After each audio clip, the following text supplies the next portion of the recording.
He's in command of government soldiers on one of the fronts of civil war. Enemy positions are within sight. He says his men face frequent attacks from Loro Kunda's rebel forces. There are times when the rebels come down from the hills just to provoke us, but we don't take any action. We have strict orders not to retaliate. We also trade insults frequently. This is Sasha village, a symbol of the suffering the people of Eastern Congo have been forced to live with. It's trapped between two front lines.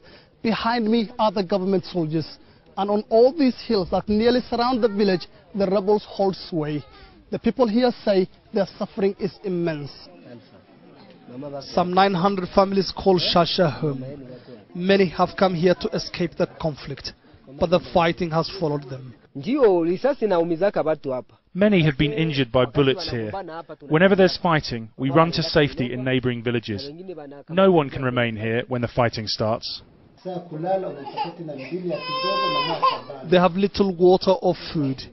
Sanitation is non-existent and many have fallen ill. Others bear the scars of the violence.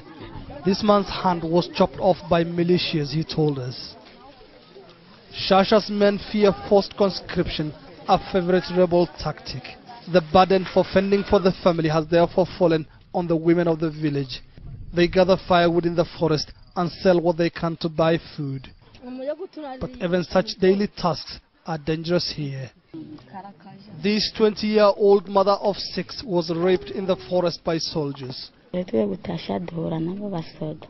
I was with a friend collecting firewood when 2 soldiers came and asked for our ID cards.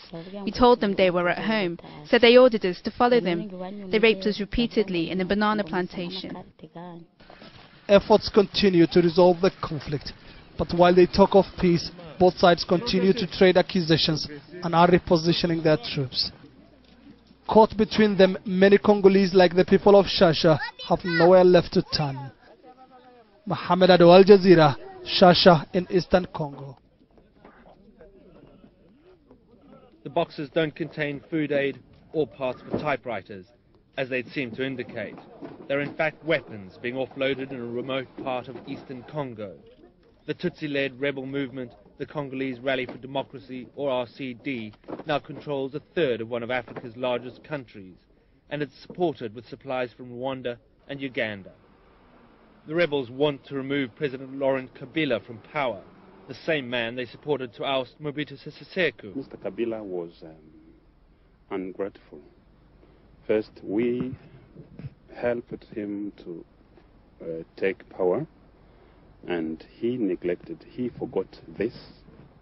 And we thought that while we fought with him, we fought on his side, we thought that he couldn't go back to his old behavior of killing people. This mass grave just outside the town of Kaleme in eastern Congo is just one of many. Both Amnesty International and the United Nations have accused the Kabila regime and its troops of murdering civilians. Mostly people that belong to the ethnic Tutsi group, or even people who are just suspected of belonging to the group. The murders took place just before the rebels took over Kaleme. Survivors, women and men, children, still live in fear and tell how their men were taken away, never to be seen again.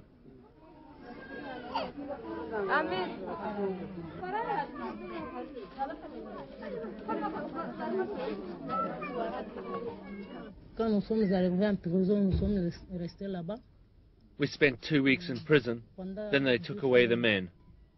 The men were rounded up, and we don't know where they are. Later we heard that they'd been killed. We were beaten. I can't move my left hand. These are marks from machetes.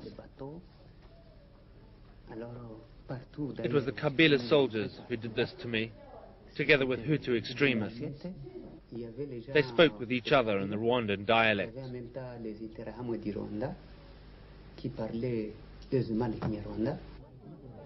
Ethnic division is exploited by all parties.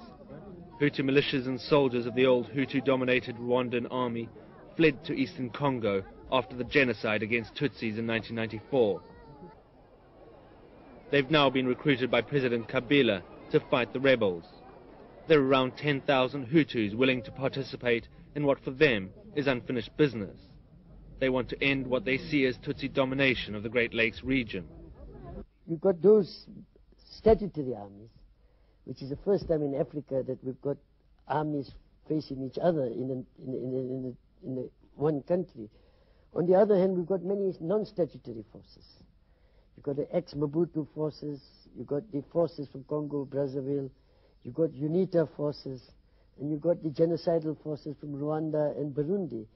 And this, I think, creates a mixture that is very, very explosive.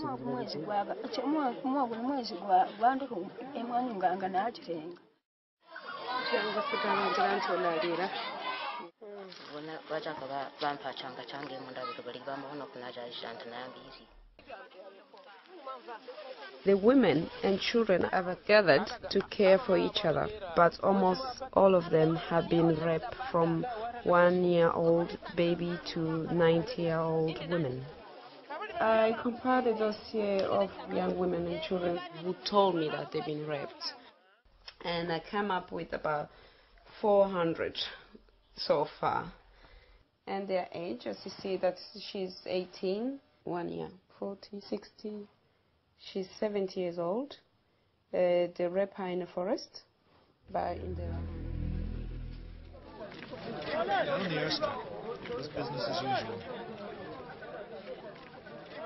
Soldiers everywhere guarding their loot, which is flown out of here by middlemen who sell the mineral on to Congolese export agents and the foreign importers. Demand for cassiterite has surged because new laws in Japan and Western Europe have resulted in tin replacing lead in the manufacture of electronic circuit boards. Global demand for tin is directly linked to human rights abuse and the battle for control over mines such as BCA.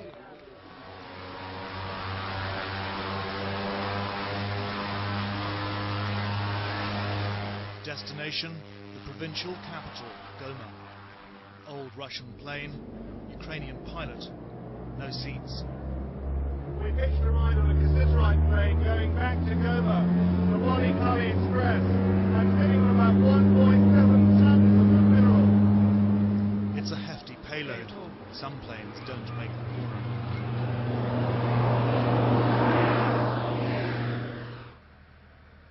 The eastern border town of Goma, Congo's cassiterite capital,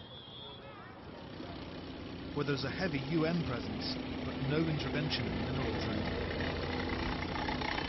Much of Wadi